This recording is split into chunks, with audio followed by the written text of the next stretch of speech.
কিছুদিন আগে global টি20তে champion হয়ে দেশে ফেরে রংপুর রাইডার্স। এবার রংপুর রাইডার্স নামবে বাংলাদেশ প্রিমিয়ার লিগে। বিপিএল এর প্রথম আসরে খেলেনি রংপুর রাইডার্স, দ্বিতীয় আসরে বিপিএল এ অভিষেক হয় দলটির।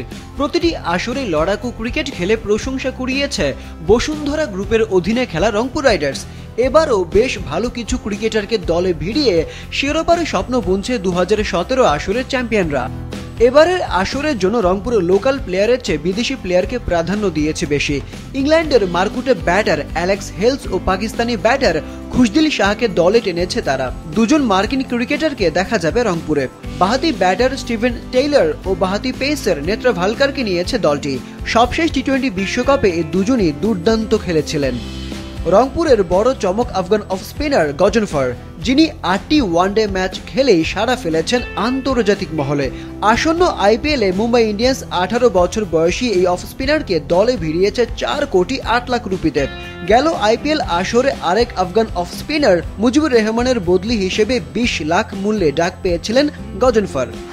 দেশিদের মধ্যে রংপুর দলে ভিড়িয়েছে ইনজুরির সাথে লড়াই করে ফেরা সাইফুদ্দিনকে, রিটেন করেছে নুরুল হাসান সোহান ও শেখ মাহাদিকে।